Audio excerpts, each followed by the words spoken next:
Assalamualaikum warahmatullahi wabarakatuh. Saya bersama Biker Subuhan Pekanbaru Riau. Bagi yang sudah bergabung istiqomah, bagi yang belum segera bergabung. Kiamat sudah dekat. Berkah selalu, sukses. Assalamualaikum warahmatullahi wabarakatuh.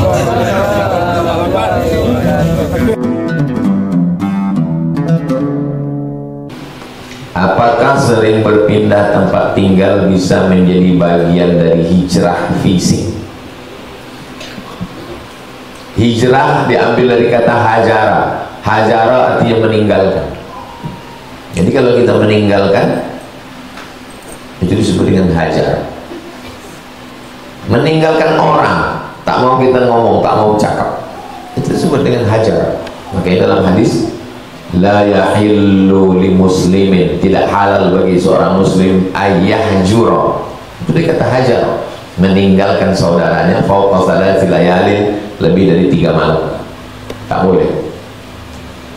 Apakah kita sering berpindah tempat menjadi bagian dari hijrah? Hijrah itu bukan orang pindah tempat. Hijrah itu kata Nabi, al-muhajir, orang yang hijrah, man hajara ma nahallahu anhu, orang yang meninggalkan semua yang dilarang Allah, meninggalkan qamar, meninggalkan judi, meninggalkan zina, itu baru disebut dengan orang yang hijrah. Pindah-pindah terus dia,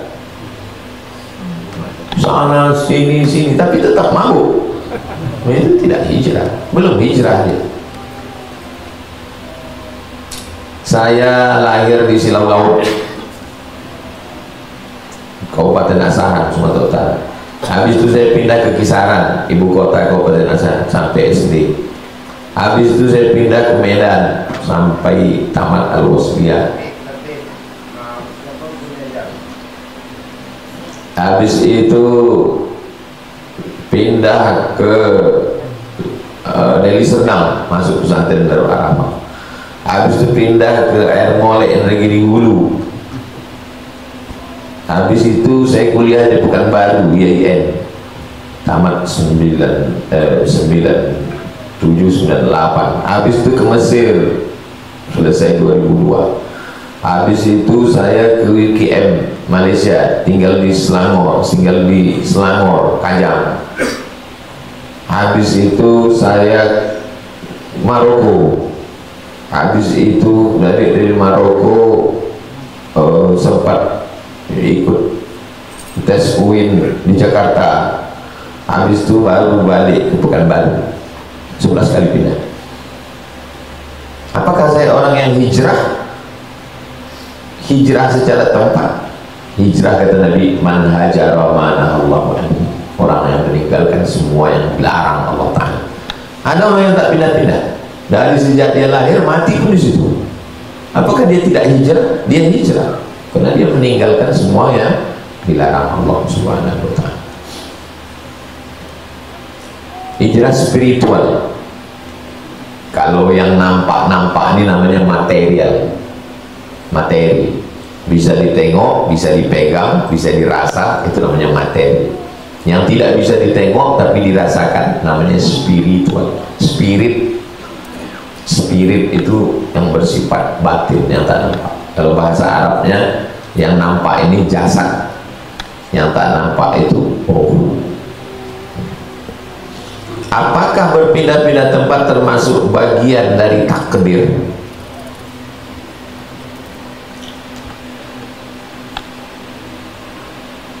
Saya mau pakai tisu atau tidak pakai tisu, itu saya bisa memilih atau tak bisa? Bisa. Saya pakai tisu, pakai. Saya tak mau pakai tisu, tidak pakai. Al-insan bainal musayyar wal mukhayyar, manusia antara terpaksa dan bisa memilih. Pindah ke Bangkinang atau tetap di Rimbo Panjang, itu bisa memilih atau tak bisa? Bisa, terserah. Antum mau pindah atau antum tidak pindah. Maka takdir kita itu terbagi dua. Ada kalanya kita tak bisa memilih, ada kalanya bisa memilih. Terlahir menjadi orang Jawa, bisa milih atau tak bisa? Tak bisa milih. Gimana tuh mau milih, mau jadi orang Batak, mau jadi orang Eropa, mau jadi orang Melayu, itu tak bisa kita milih. Nah sekarang dia nanya, saya pindah-pindah ini Pak Ustaz termasuk apakah bagian dari takdir Allah Subhanahu wa Ta'ala? Iya, takdir, tapi takdir yang bisa milih, takdir yang bisa memilih. Ada takdir yang kita tak bisa memilih, takdir Allah juga, tapi bisa kita milih. Alam takun ardullahi wasi'atan, apakah kamu tidak tahu bahwa bumi Allah ini luas? Batu hajiru fiha, hijrahlah kamu. Sedang Nabi aja hijrah, sahabat Nabi hijrah. Apakah setelah Nabi SAW itu meninggal lalu sahabat semuanya duduk di Masjid Nabawi hatam Quran berzikir nunggu mati? Enggak. Ada sahabat Nabi itu yang hijrah pergi ke Irak, di Basrah. Dia adalah Abdullah ibnu Mas'ud. Sahabat Nabi Abdullah ibnu Abbas pergi juga ke Irak. Dari Irak dia hijrah lagi ke Taif, meninggal di Taif. Ada sahabat Nabi itu yang hijrah pergi ke Afrika Utara, namanya Amr bin As, dia yang membuka Mesir. Ada sahabat Nabi itu yang dari Mesir pergi ke Libya, ke Tunisia, Aljazair, sampai ke Maroko, namanya Uqbah. Ada sahabat Nabi itu umur 80 tahun. Antum bayangkan laki-laki umur 80 tahun, dia tahu mendengar hadis la taftahurnal Konstantinia, kamu akan membebaskan Konstantinopel.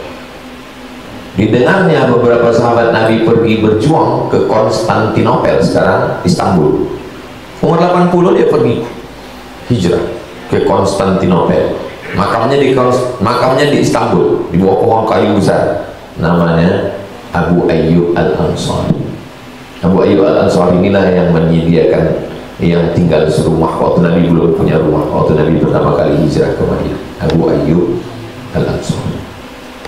Muhammad Al-Fatih itu bangkit semangatnya untuk mengambil Konstantinopel itu, salah satunya dibawa oleh Agha Samsuddin, nama guru dia namanya Agha Samsuddin, dibawa ziarah ke makam Abu Ayyub. Kata Agha Samsuddin, Fatih, ini makam Abu Ayyub, umur 80 tahun ingin menguasai Konstantinopel. 80 tahun dia dari Madinah, kau umur 19 tahun. Bangkit semangat Muhammad Al-Fatih. Muhammad Al-Fatih itu akidahnya Asy'ari. Muhammad Al-Fatih itu akidahnya Maturidi, mazhabnya Hanafi. Biasanya kalau mazhab fikih Hanafi akidahnya Maturidi, kalau mazhab fikih Syafi'i akidah Asy'ari. Dan tasawuf, rata-rata yang membebaskan negeri terjajah itu kalau tidak Asy'ari, Maturidi, dan orang bertasawuf. Muhammad Al-Fatih akidahnya Maturidi, fikihnya Hanafi, pengamal tasawuf, berziarah ke makam kubur Abu Ayyub Al-Ansari, dibawa oleh gurunya Agha Samsuddin.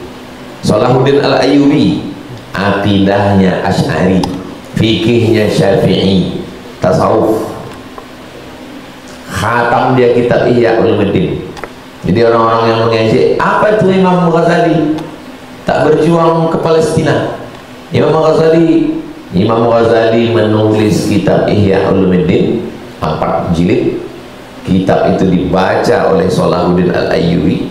Setelah dibacanya, putus kaji dia bahwa hidup ini hilang kekuasaan. Akhirnya siap dia mati. Nah, dialah yang membebaskan Palestina.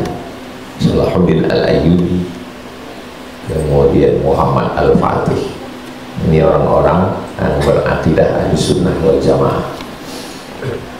Bagaimana menghadapi orang terdekat kita yang memiliki temperamen emosional?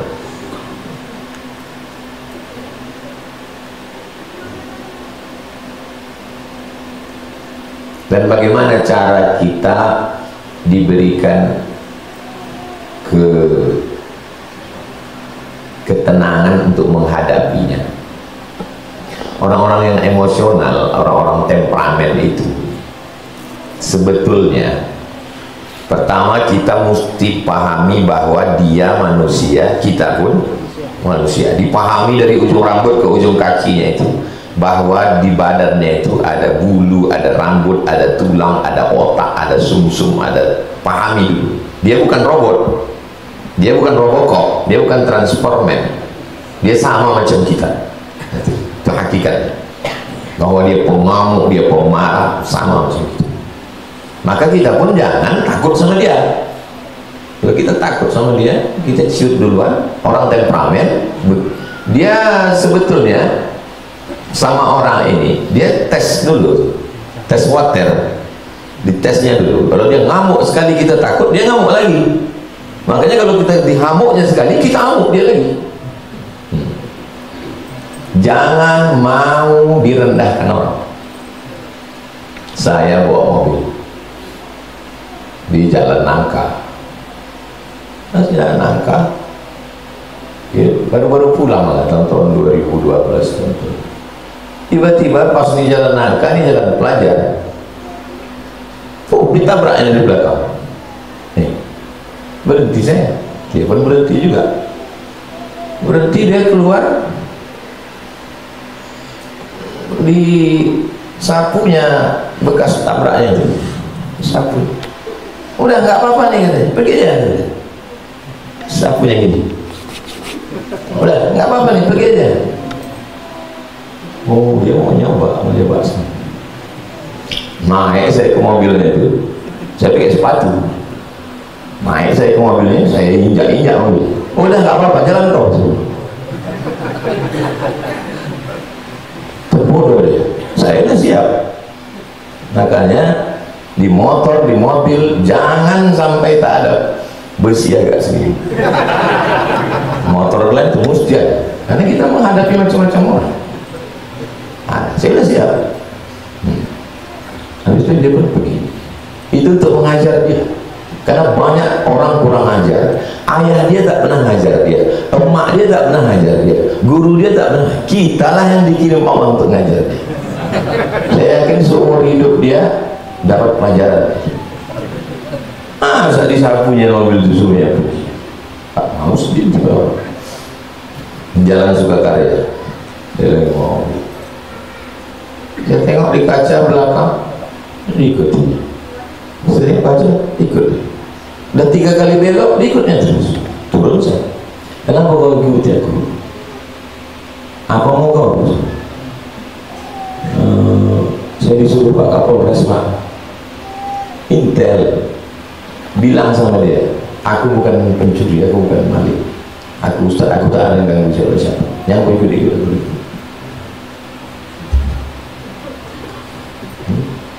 Artinya mau dilecehkan orang. Orang pemarah itu marah juga kita sama dia. Nah, dia bertanya, macam mana kita punya ketenangan? Ya, kita ketenangan diri kita dulu. Kalau kita ketakutan duluan, ciut kita. Dia macam bawa parang, bawanya parang, dicobanya dulu, ditakiknya sini dulu. Terasa dia berdenting, pang katanya ditariknya. Tapi terasa dia batang pisang, cincangnya terus.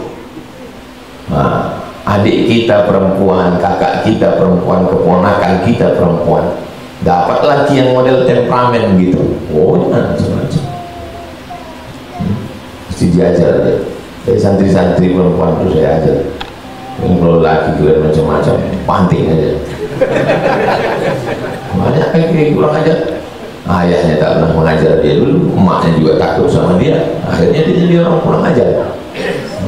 Orang temperamen itu dia mesti diajar. At-takabbur lil mutakabbir shadaqah, bukan hadis Nabi, ucapan Imam Syafi'i. Orang yang pemarah-pemarah, marah pula kita sama dia, baru tahu dia marah. Baru dia tahu marah orang. Kadang tahu dia marah dia aja dia tahu, tak tahu dia marah kita. Apa amalan-amalan di hari Asyura? Tasu'ah, Tis'ah, 9. Nabi sampai ke kota Madinah Al-Munawwarah, tengok Nabi orang itu tak makan, tak minum. Kata Nabi, mahal, apa ini? Lalu kata mereka mengatakan, inilah hari yang paling baik. Pada hari ini al-raqa fihi Fir'aun, najjallahu fihi Musa wa al-raqa fihi Fir'aun. Hari ini Allah menyelamatkan Nabi Musa dan ditenggelamkan Allah hari ini Fir'aun. Lalu kami berpuasa kepada Allah karena kami bersyukur atas selamatnya Musa alaihissalam. Ana ahaqqu bi Musa minkum, aku lebih berhak terhadap Musa daripada kamu, kata Nabi. Maka Nabi pun berpuasa. Wa amara bi siyamihi, dan Nabi menyuruh sahabat melaksanakan puasa. Wa shamahu, Nabi berpuasa dan menyuruh sahabat melaksanakan puasa. Tapi khaliful yahud, bedakan diri kamu dengan orang Yahudi. Jadi kalau orang Yahudi tanggal 10 saja, untuk membedakannya puasa sebelumnya dan setelahnya. Makanya yang paling afdal adalah 9, 10, 11. Tapi kalau tak sanggup 2 hari saja, 9, 10. Tak juga sanggup sehari pun jadi tak 10 saja. Tapi itu tadi afdal. 9, 10. Apalah amalannya? Puasa. Tak sanggup puasa, memperbanyak sholat-sholat sunnah, sholat duha, sholat isyraq, sholat awabin, sholat qobliyah, sholat ba'diyah. Memang sholat ba'diyah biasa, itu motivasi awal yang selama ini malas-malas. Ini garis startnya, starting pointnya dari situ. Tahajud, witir, sholat sunat hajat, sholat sunat qadha, sholat sunat tasbih, memperbanyak baca Quran. Biasa baca Quran sedikit, baca Quran sejuz, 2 juz. Memperbanyak zikir, subhanallah walhamdulillah wa la ilaha illallah wallahu akbar, sholawat zikir, istighfar zikir, tasbih zikir, tahmid zikir, takbir zikir. Afdalul dzikri fa'lam annahu la ilaha illallah. Kalau kami baca ratib al-haddad, ratib al-aqtas, zikir juga itu. Imam al-haddad mengumpulkan ayat-ayat dan hadis-hadis, kumpulkan, disebut dengan ratib al-haddad. Jadi kalau ada orang mengatakan jangan baca ratib al-haddad, bid'ah, jangan baca ratib al-aqtas, bid'ah. Pas dia balik dari umrah, tiba-tiba bawa buku kecil Al-Ahzab Al-Yaumiyah, bacaan doa harian, disusun oleh Al-Qahtani. Aku membaca ratib al-haddad, kau bilang bid'ah. Ya, itu kau baca Qahtani, kenapa tak bid'ah? Ini tak bid'ah karena ini dari Saudi Arabia. Apa bedanya? Al-Qahtani mengambil ayat, hadis dikumpulkan, sama. Ada yang disusun oleh Imam Abdul Hasan Asy-Syadzili, Hizib Bahar.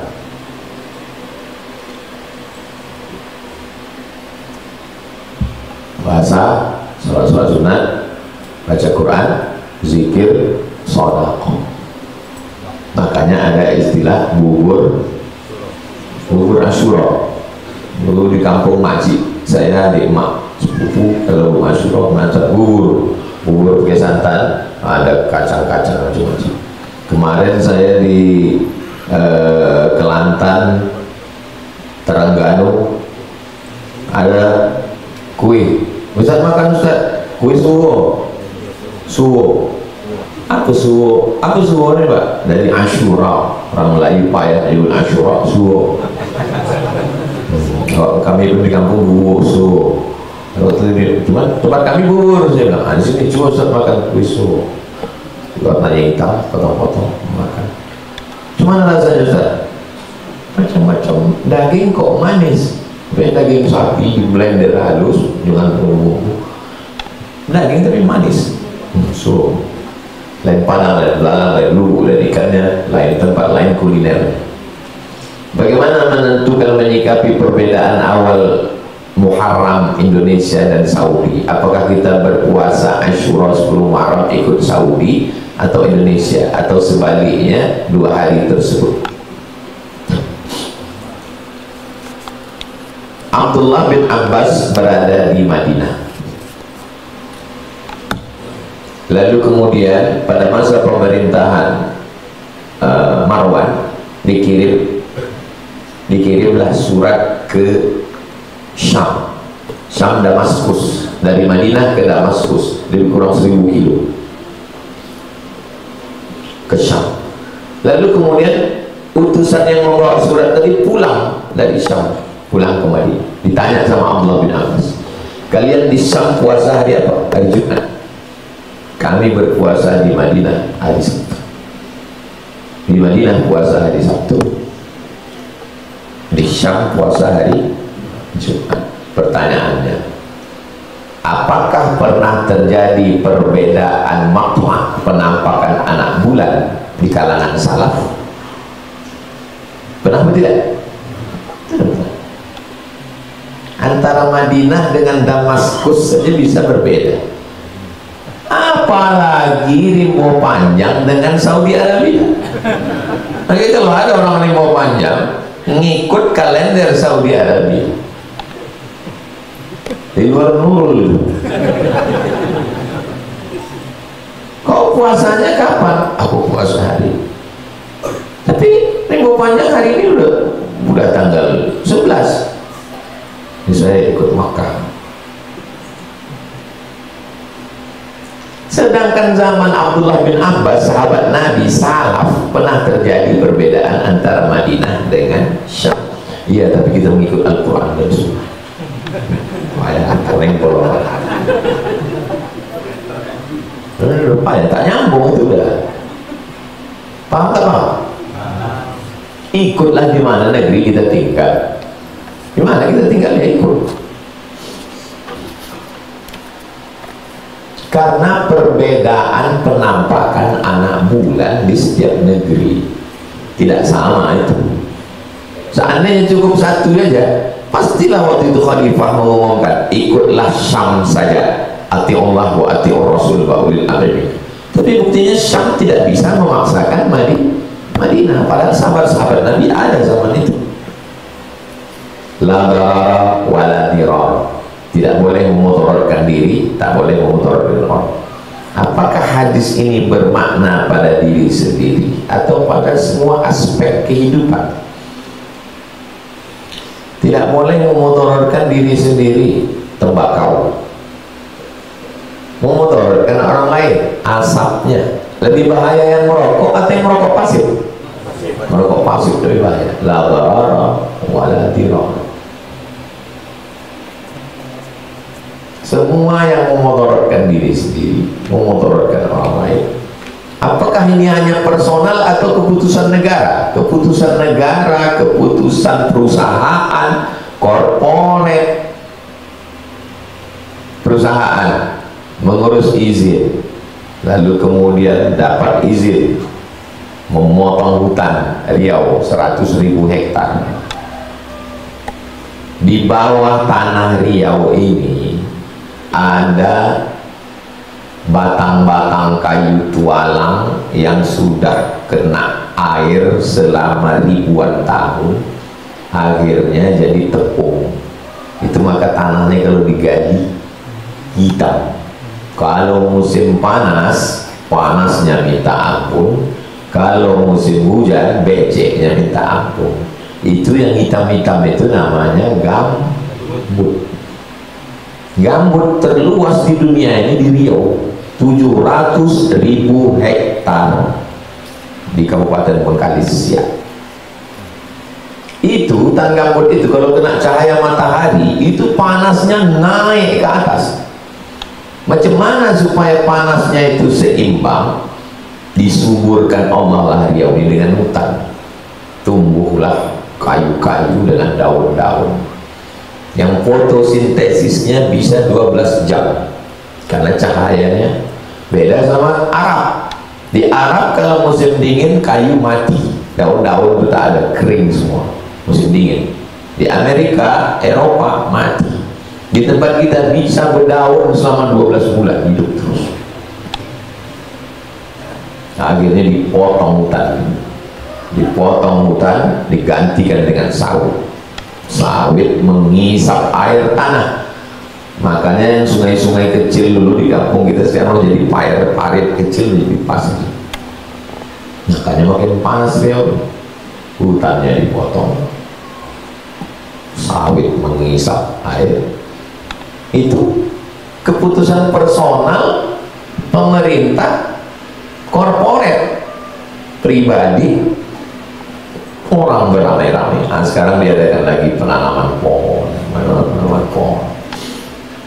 pegawai-pegawai nanam pohon, polisi nanam pohon, tentara nanam pohon, presiden nanam pohon, deforest mau dibuat lagi hutan. Dalam rangka apa itu? Kita sudah habis potong. La darar wa la dirar. Tak boleh memudaratkan diri sendiri, memudaratkan orang lain. Apakah merokok termasuk di dalamnya? Boleh kita bahas tadi. Oh, dirar.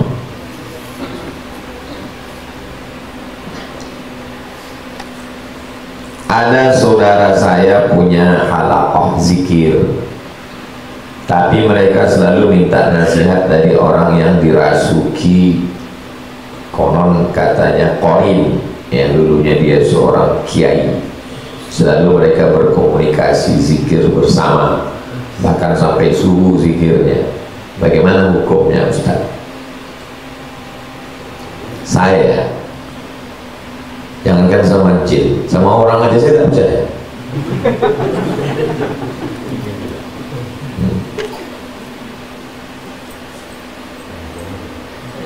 Ustaz, kami undang, ya, saya bilang, datang aja, yang undang ini dokter, S1, S2, S3, dokter, dan ceramah. Habis ceramah, agak-agak sebulan, 2 bulan, datang sepupu saya. Kau udah pakai bandrol kau ceramah sekarang ya, buat malu keluarga. Pakai bandrol. Aku tidak pernah minta tiket eksekutif, tak pernah minta hotel bintang 5, dan aku kalau pergi ceramah nggak tahu mau kemana aja. Ini hari Kamis, besok mau ke Bangka Belitung, tak tahu saya apakah yang ngundang bupati gubernur, tak tahu. Sampai sana nanti baru saya tahu. Tak saya urus jadwal ini saya. Ini buktinya kau udah mengutip-ngutip duit dari orang. Berapa korbannya? 3. 1 Tirtanadi, PDAM Tirtanadi, panggil orang Tirtanadi. 1 lagi ibu-ibu wanita karir Majelis Taklim, panggil sini.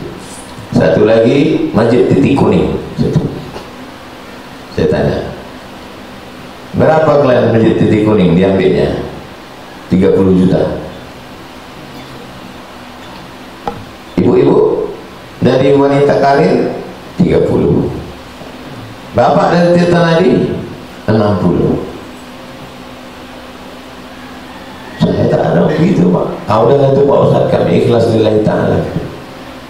Rupanya saya sudah dijual sama dokter. Jualnya saya. Ini duit Bapak Titik Kuning, ini duit Bapak ibu-ibu wanita karir, ini duit Tirtanadi.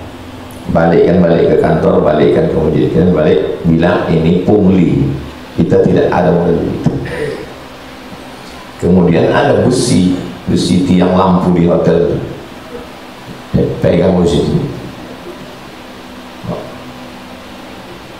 Ini dokter itu di sini. Aku masih dikasih Allah sadar lagi, masih disadarkan Allah. Kalau tidak, udah pecah kepala kau dulu, lari dia. Dokter tuh, saya manusia aja, saya tak percaya. Bisa pula percaya sama jin. Percaya sama jin. Saya waktu pengajian dulu, saya bawa emak saya. Setiap pengajian saya bawa. Pertama pengajian tuh waktu ramai. Setelah balik ke rumah, satu saya ditanya, ada yang kutanya sama kau, apa Mak? Kau ada berkawan sama jin? Tidak. Dia takut saya berkawan sama jin lalu mengamalkan zikir sehingga ramai jamaah. Kusumpahkan kau, aku tak mau kau berkawan sama jin. Kenapa begitu Mak? Karena aku dulu dikasih tahu ayahku, ayahku bilang kau jangan sama jin. Ayahku dikasih tahu sama Syekh Abdul Rahman. Syekh Abdul Rahman ngasih tahu atuk saya ngasih tahu emak saya ngasih tahu saya mengasih tahu anak-anak saya dan jamaah, jangan berkawan sama jin. Jangan berkawan sama jin. Datang jamaah ke rumah, menunjukkan foto. Ustaz, ini foto emas batangan sebesar ini di atas TV. 2 hari emas tuh di atas TV tak saya senggol, tak saya ambil, hilang. Habis itu ini satu lagi fotonya Pak Ustaz, kunci emas gitu. Tak saya ambil, tak saya pegang, hilang. Saya tanya, jawab jujur ya, ya. Ada ayah kau, atuk kau, unyang kau dulu yang dukun? Ada Pak Ustaz, atuk saya dukun. Jin dia itu datang mau menawari, kalau kau ambil ini kau berkawan sama dia. Kenapa tak kau ambil? Saya takut musyrik Pak Ustaz. Akhirnya nanti saya minta-minta sama dia. Datang nanti dia mengasih tahu kalian zikir, nanti kau jadi kebal, kau nanti kalian jadi ketergantungan sama dia. Akhirnya mau minta sama dia, rusak tauhid kepada Allah Subhanahu wa Ta'ala.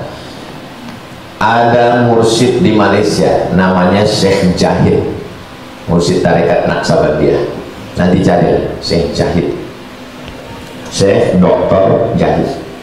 Dia bercerita bahwa ada orang merantau ke Kuala Lumpur, lalu kemudian susah tiba-tiba mimpi, bukalah warung roti canai dengan teh tarik, roti canai teh tarik, zikirnya ini zikir sampai warung roti canai tadi. Akhirnya maju ramai sampai duit berjuta-juta ringgit, kaya. Habis itu kata jin tadi, pergi kau ke sana sampai ke masjid, tengok di tiangnya ada nasab kau keturunan wali-wali. Pergi dia ke masjid itu, di masjid ditengoknya nasab-nasab, ada nama atuk-atuknya di situ. Wah, aku keturunan wali. Dah, pulang dia. Kau amalkan ini, nanti siapa yang sakit sehat, diamalkan. Datang orang, bacakan ayat, sehat. Sapu sedikit, sehat.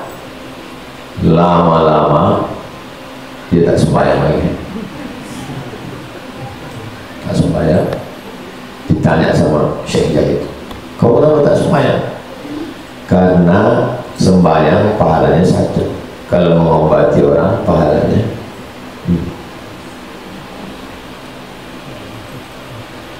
tengok cara kerjanya. Nanti kalau kau amalkan ini, rezeki kau lancar, jalan. Nanti kalau kau amalkan ini, orang suka, jalan. Nanti kalau kau amalkan ini, nanti kau bisa mengobat orang, jalan. Nanti kalau kau amalkan ini, dia tidak langsung dia siajaknya kita nyembah dia, tidak. La tattabi'u khutuwatis syaitan, jangan ikut langkah-langkah syaitan. Iya, tapi ini jinnya baik Pak Ustaz, malam-malam dibangunkannya tahajud, nanti dibuatnya kau berubah, tidak lagi iya karena saya sekarang kalau saya sedang susah, saya iya karena budu. Tapi kalau berkawan dengan ini, nanti lama-lama iya karena budunya tidak lagi ke Allah, tapi udah ke jin. Saya sampaikan kepada keluarga, kepada jemaah semua, baik yang langsung maupun yang online maupun yang rekaman, jangan berkawan sama jin, jadi sesatkan. Berkawan dengan jin itu 3 kemungkinan. 1, kita yang berkuasa, jin itu bisa kita suruh-suruh. Ya ayyuhal mala'u, wahai bala tentaraku, ayyukum ya'tini bi'arsyiha qabla an ya'tuni muslimin. Siapa yang bisa membawa singgasana Balqis ke sini sebelum Balqis sampai? Qala ifritun minal jin. Jin Ifrit berkata, ana atika bihi qabla an taquma min maqamik. Sebelum kau tegak kursi Balqis sudah bisa keluar. Kalau antum, iman antum setinggi Nabi Sulaiman, oke. Bisa antum suruh-suruh jin Ifrit itu. Pertama, iman antum macam Nabi Sulaiman, bisa antum suruh-suruh jin Ifrit itu. Bisa antum sifat-sifatkan jin Ifrit itu. Silakanlah berkawan sama jin. Yang kedua, antum jadi budak jin, jadi budak setan, dapat koper pil, hilang, jadi budak setan. hilangkannya ini, hilangkan orang ini. Yang tiga ini yang gak jelas. Entah siapa yang bos, siapa yang anak gua. Ada dukun kata jin ini, kau ambil Quran belah dua, Quran dibelah dua, potong belah, jadikan terompah di toilet. Kau belah dua, jadikan terompah, ikat jadi terompah di toilet. Keluar dari toilet itu, datang orang sakit sehat, datang orang lumpuh ya. Jadi dukun besar, dipakainya sorban besar, disangka orang dia musyrik. Sampai akhirnya jin itu minta, kau tulis ayat Al-Fatihah, maaf cakap, pakai darah haid. Tulisnya pakai darah haid, ambil darah perempuan. Makin hebat. Terakhir permintaan jin, aku minta nyawa anakmu. Di situ mulai dia goncang anak. Jadi lawannya, anaknya mati, dia hampir mati. Tobat. Setelah tobat dia pun menceritakan tentang kejahatan. Ya, kau sama jin, kau sama orang ahli tetap betul.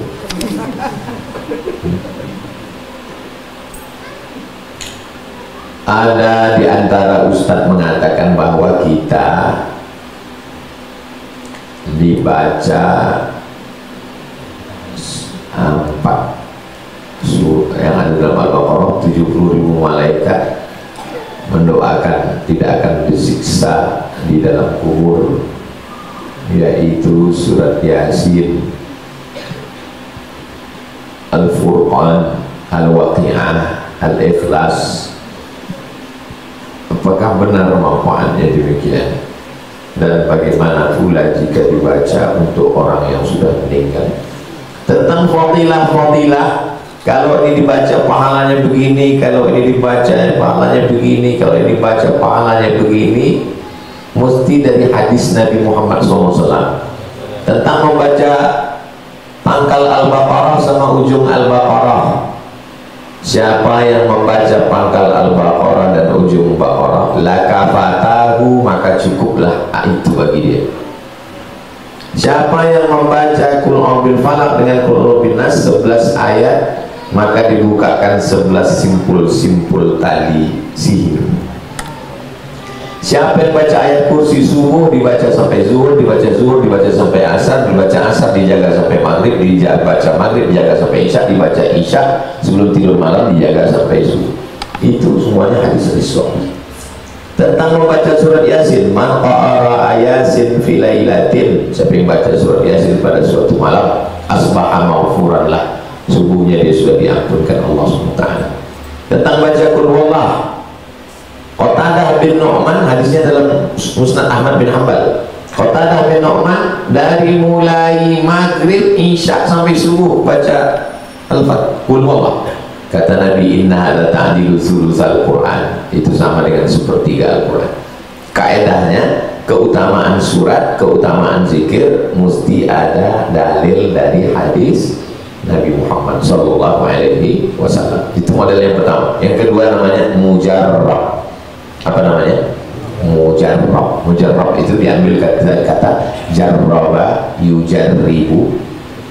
Mujarrab artinya pernah dicoba. Makanya udah jadi bahasanya. Kau baca ini ya, ini mujarrab ini. Mujarrab artinya pernah dicoba. Ulama dapat ilham. Entah dia sudah berzikir dapat ilham, lalu dicobanya. Kemudian manjur dicobanya.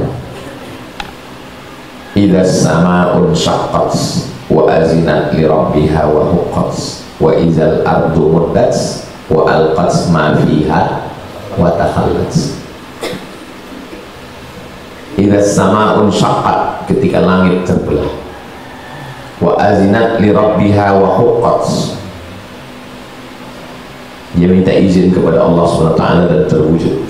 Wa idzal ardu muddat, ketika langit, ketika ardu bumi muddat, wa alqat ma fiha wa takhallat, mengeluarkan segala isinya, Ayat itu bercerita tentang langit dan bumi, dibacakan kepada perempuan yang hamil supaya mudah dia melahirkan anaknya, supaya tak perlu dia operasi sesar. Ternyata setelah diamalkan terwujud mujarrab.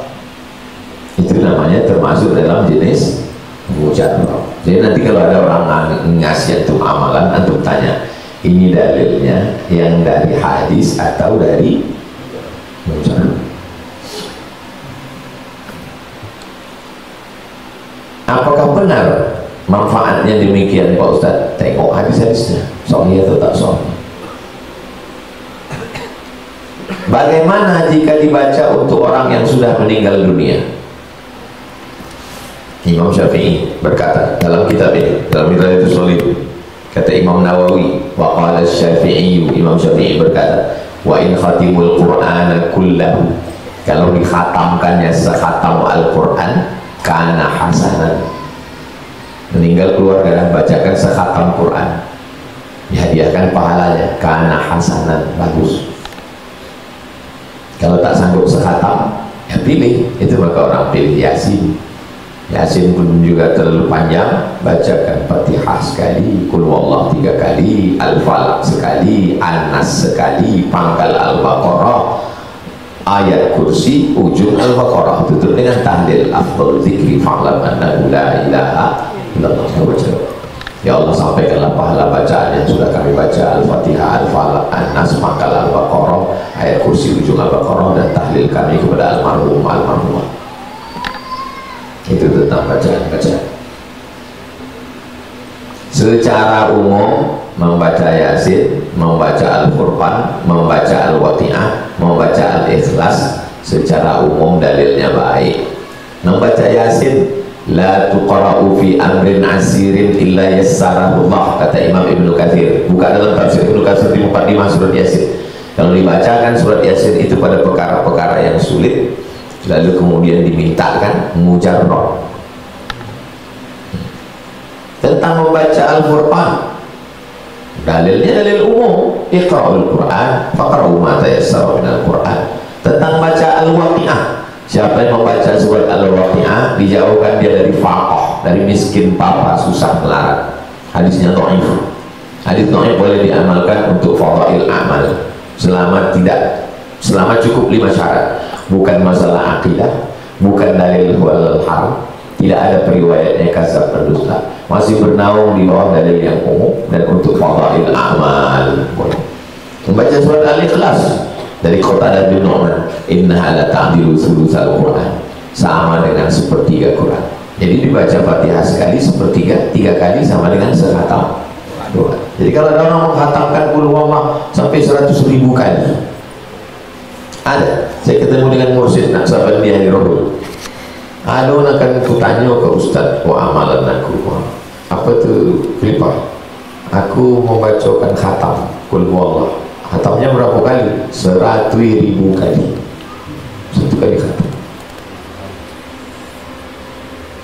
Lama saya tahu. Apa yang saya menungkan? Saya sudah lama tahu, kita sudah lama ngaji hadisnya, dia sudah mengamalkannya. Mana dalilnya yang baca 100.000 kali? Itulah Qatadah bin Nu'man baca Al-Fatihah tak putus dari Isya sampai ke subuh, itu berapa ratus ribu kali itu. Cuman karena payah ulama mau bilangnya begitu, bilangnya 100.000 kali. Jadi kalau ada orang ngajarkan zikir 1.000 kali, 2.000 kali, 3.000 kali, angka itu untuk tadrib, untuk latihan. Makanya Abu Hurairah sebelum tidur malam, Al-Mu'aqdah, disimpulnya 1000 simpul, diambilnya tali buat 1000 simpul. Nah, sebelum tidur malam 1000 simpul. Di Makkah ada jual tasbih 1000 anak batu buat. Tak salah kalau cuma model berzikir beribu-ribu, baik. Ala hazini al-Fatihah. A'udzubillahi minasyaitonir rajim. Bismillahirrahmanirrahim. Alhamdulillahi rabbil alamin. Arrahmanir rahim. Maliki yaumiddin. Iyyaka na'budu wa iyyaka nasta'in. Shiratal mustaqim. Shiratal ladzina an'amta 'alaihim ghairil maghdubi 'alaihim waladdallin. Amin. Allahumma shalli 'ala sayyidina Muhammad wa 'ala ali sayyidina Muhammad. Ya Rabbi bil Mustafa balligh maqasidana wa ighfir lana ma madha ya wasi'al karam. barik lana fi umurina, berikan umur kami berkah, mata'na bituli umurina, jadikan umur kami ini sebagai nikmat. Allahumma ja'al hayata ziyadatan lana fi kulli khair, jadikan umur kami ini sebagai tambahan amal saleh. Waj'alil mauta rahatan lana min kulli syarr, jadikan kematian kami istirahat dari dosa-dosa. Rabbana hab lana minas shalihin, jadikan anak kami anak-anak yang saleh dan salihah. Wajma'na ma'al habibil mustafa fi jannatikal ula, satukan kami di surga bersama Nabi Muhammad sallallahu alaihi wasallam. Rabbana atina fid dunya hasanah wa fil akhirati hasanah wa qina adzabannar. Sallallahu alaihi sayyidina Muhammad wa ala alihi wasallam. Alhamdulillahi rabbil alamin. Taqabbalallahu minkum minna wa minkum taqabbal ya karim. Usolli sunnatal isyraq raka'ataini lillahi ta'ala. Assalamualaikum warahmatullahi wabarakatuh.